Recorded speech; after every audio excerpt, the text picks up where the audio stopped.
Madam সব কাজকর্ম শেষ করে দিছি, আমি তাহলে যাই। আচ্ছা ঠিক আছে, চলে যান। আফা, আমি না আপনার একটা কথা কইতে চাই। কি বলবেন বলেন, এত মানে আমতা আমতা করছেন কেন? যা বলার স্ট্রেট ফরওয়ার্ড বলেন। আপা, আপনি তো বেতন দিয়া দিছেন, এই যে মাসটা চলতেছে না, এই মাসের বেতন আর তার লগে একটু অগ্রিম যদি কিছু দিতেন তাহলে না আমার অনেক ভালো হইতো। মানে টাকা বাড়িয়ে দিব মানে সমস্যা কি? আপনাকে আমি বাড়তি টাকা কেন দেবো? আবার বলতেছেন এই মাসের স্যালারি দিতে, সাথে কিছু অগ্রিম টাকা দিতে। একটা টাকাও আমি আপনাকে অগ্রিম দিব না, কারণ আমি তো আপনাকে গত মাসের স্যালারি দিয়ে দিয়েছি। তাহলে আবার এখন কেন আমি আপনাকে টাকা দিতে যাব?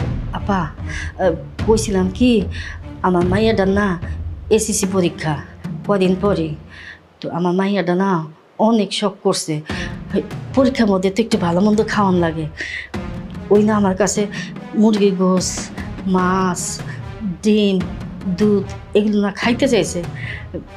আমার কাছে তো আর সেরকম টাকা পয়সা নাই, আমি কেমনে খাওয়াবো কোন? আমার জামাটা হয়েছে প্যারালাইজ, হ্যাঁ কিছু করতে পারে না, পিস্তার মধ্যে পয়দা থাকে। আমার টাকা দিয়ে সংসারটা চলে, তাই আমি আপনারা কইছিলাম যদি একটু বাড়ায় দিতেন। এই শোনেন, এগুলো না আপনার প্রবলেম, আপনার ব্যক্তিগত প্রবলেম। আপনার মেয়ের এসএসসি পরীক্ষা, আপনার মেয়ে আপনার কাছে মাছ, মাংস, ডিম এগুলো খেতে চেয়েছে, আপনার হাজবেন্ড প্যারালাইজড, কিছু করতে পারে না। আপনি কি ভাবছেন আপনাদের এই সমস্ত গরিবদের ন্যাকামি আমি বুঝি না? আপনাদের প্রত্যেকটা বুয়ারই না একই কাহিনী। প্রত্যেকটা বুয়াই এসে বলে তার হাজবেন্ড প্যারালাইজড, তার হাজবেন্ড কিছু করতে পারে না, তার সংসার চালাইতে হয়। আচ্ছা, টাকা কি গাছে ধরে? আপনি আমাকে বললেই কি আমি আপনাকে টাকা দিয়ে দিব? আপনাকে যদি আমি বলি যে আমাকে একটা এক্সট্রা কাজ করে দেন, করে দিবেন? হ্যাঁ, তা তো করে দিবেন না। তাহলে আমি কেন আপনাকে এক্সট্রা টাকা দিব? আমার বাসায় আপনার কাজ করে তারপর টাকা নিতে হবে। আপনাকে আমি একটা টাকাও দিতে পারবো না। শুধু শুধু আমার সামনে এই নাকা কান্না করে কোনো লাভ নেই, যান এখান থেকে। আমি আপনাকে ভালো ভালো বলতেছি, আমার বাসা থেকে চলে যান, শুধু শুধু সিনক্রেট করেন না। আপা, আমি কই কি, আপনি যদি একটু দয়া করে আমার কথাটা শুনতেন তাহলে অনেক ভালো হইতো, আমার জন্য উপকার হইতো। উপকার? আপনার সমস্যাটা কি? আপনাকে কি বলতেছি বুঝতে পারতেছেন না? আপনার কাজ শেষ হয়েছে না? আপনি এখান থেকে যান, একটা টাকাও দিব না, যান। কি ব্যাপার সুমাইয়া, এত চিল্লাচিল্লি কিসের এখানে? চিল্লাচিল্লি করবো না তো কি করবো? সকাল সকালে এই বুয়া ঢং শুরু করে দিচ্ছে। ওকে নাকি আমি কিছু টাকা দিব আর এই মাসের নাকি স্যালারি দিব। ওর নাকি অনেক দরকার, ওর হাজবেন্ড নাকি প্যারালাইজড, ওর মেয়ের পরীক্ষা, নাটক শুরু করছে বুঝছো। ওকে না কোনো টাকা দিতে পারবো না, এই জন্য আমি চেঁচামেচি করতেছি। তো আমি বুঝলাম না, এই কাজের মানুষদের সঙ্গে এত কথা বলার কি আছে? ওনাকে দিয়ে তোমার যদি না পোষায় বাদ দিয়ে দাও। এমন তো না বিষয়টা যে আমাদের কলোনিতে কাজের মহিলার অভাব, তাই না? আমাদের কলোনিতে কোনো কাজের মহিলার অভাব নেই, ওনাকে বাদ দিয়ে দাও। না না না বাবা, আমার কাছ থেকে বাদ দিও না, তোমার কাছ থেকে আর আমি কোনো এক্সট্রা টাকাও চাবো না। যদি এই কাছ থেকে আমার বাদ দিয়া দাও তাহলে আমি না খাই মনমু। আমার মাইয়াটা সামনে এসেছি পরীক্ষা বাবা। এই শোন, আমার হাজবেন্ড যা বলেছে না একদম ঠিক বলেছে, আমার তো মাথায় ছিল না। তোর মতো একটা কাজের লোককে আমি কেন রাখবো? শুধু শুধু একটা প্যারাকে আমি মাস শেষে বেতন দিয়ে আমার রাখার কোনো দরকার আছে? তুই একটা কাজ কর, তুই কালকের পর থেকে আমার বাসায় আর আসিস না, কোনোদিনও আসিস না, তোকে আমার দরকারই নেই। ম্যাডাম, আপনি তো জানেন ভালো করে যে গত মাসে আমার জ্বর আসছিল, এটা লেগে আমি আইতে পারি না 5 দিন। আর আপনি আমার কাছ থেকে কাজটা কাইরা নিয়েন না ম্যাডাম। আপনি যদি কাজটা কাইরা নেন তাহলে আমরা না খাইয়া মরবো, কারণ আমার জামাই প্যারালাইজ, আমার এই কাজ ছাড়া আর কোনো গতি নাই। আমি আপনার কাছে ভিক্ষা চেয়েছি ম্যাডাম, আপনি আমার কাছ থেকে সরা দিয়েন না, এই কাজটা আমাদের দেন ম্যাডাম, না দিলে আমি না খাইয়া মরে যাবো আমরা সবাই। খালা, আপনি বেশি বকবেন না তো, আপনি প্লিজ যান। কি বলছে শুনতে পান নাই? আমার হাজবেন্ড বলছে এখান থেকে চলে যেতে, যান বলতেছি। খালা দাঁড়ান, এই নিন আপনার বেতনের সঙ্গে বাকি টাকাটা।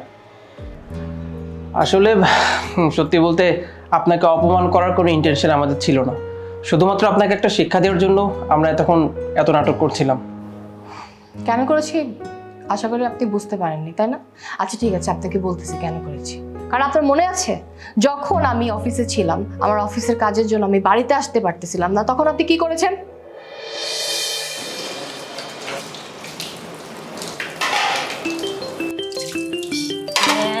ফোনটা আইলো আবার এই সময়, কামের সময়।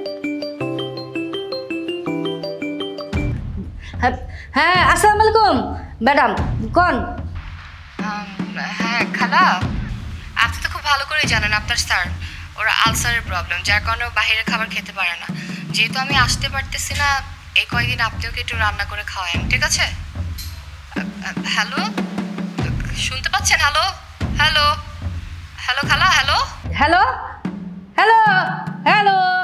এ হে রে, নেটের সমস্যা করতেছে। এই আপা কিছু শুনি না।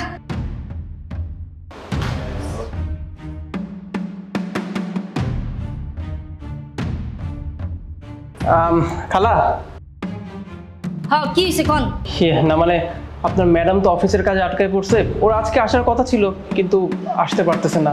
আর আপনি তো জানেন আমি রান্না করতে পারি না, আর আমার আলসারের প্রবলেম আছে, অতএব বাইরে থেকে খাবার অর্ডার করে খেতেও পারবো না। তাই বলছিলাম আপনি যদি একটু কষ্ট করে আমাকে কয়েকদিনের রান্না করে দিয়ে যাইতেন, আমি খাবারগুলো ফ্রিজে রেখে খাইতাম, কোনো সমস্যা হতো না। তো আমি এখন কি করবো? আমি রান্না করতে পারবো না। আপনারা কি আমাদের এক্সট্রা টাকা দিয়ে রাখছেন, না কাজে রাখার সময় তখন কইছেন যে আমাকে রান্না বান্না করতে হইব? আমি তো পারবো না কাজ করতে, আমার অন্য জায়গায় কাজ আছে। আচ্ছা খালা, সমস্যা না, আমি আপনাকে টাকা দিচ্ছি। আরে আজব কথা কন তো। টাকা দিলে কি আমি এখন কি কাজ করবো নাকি? হ্যাঁ, আইসি আমার টাকা দিয়ে কাজ করাইতে, আমার অনেক কাজ আছে, পারবো না গেলি ঝামেলা নিতে। হ্যাঁ। খালা আমি এবার আপনি বুঝতে পেরেছেন? আপনারা বুয়ারা আমাদের সাথে যা করেন একদম ঠিক করেন না। আপনারা সবসময় গরিবরা কি করেন, বড়লোকের ফায়দা উঠান। আচ্ছা, আমার হাজবেন্ড অসুস্থ, আপনি খুব ভালো করে জানেন, ও আলসারের রুগী। ও ঠিক মতো বাসায় রান্না না করলে খেতে পারে না, ও বাইরের খাবার খেতেই পারে না। যার কারণে আপনাকে বলেছিলাম যে খালা আপনি ওকে আমি যে কদিন আসতে পারবো না রান্না করে খাওয়ান। আপনি কি বলছেন? যে আপনি আমার হাজবেন্ডকে একদম না করে দিয়েছেন। আমি যখন আপনাকে কল করেছি আপনি মুখের উপর আমার ফোনটা রেখে দিয়েছেন। কি বলেছেন? আপনি কোনো কাজ করতে পারবেন না, আপনাকে কি এক্সট্রা টাকা দিয়ে রাখা হয়েছে? তাহলে আপনারা গরিবরা যদি আমাদের পাশে না দাঁড়ান, তাহলে আমরা বড়লোকরা কেন আপনাদের পাশে দাঁড়াবো? আসলে আপনি আমার চোখটা খুলে দিয়েছেন। আমার মতো অনেক বুয়া আছে যে এরকম করে। আপনার মতো ভালো মানুষের বড় লোকের সুযোগ নাই, আমরা সুযোগ নিয়ে অনেক কিছু করি।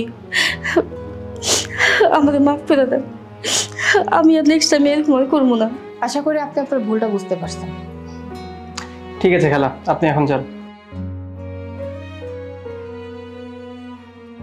উনি যে অন্যায় করেছে উনি ওনার ভুলের প্রায়শ্চিত্ত পেয়ে গেছে। যাক, পেলেই ভালো। বাস।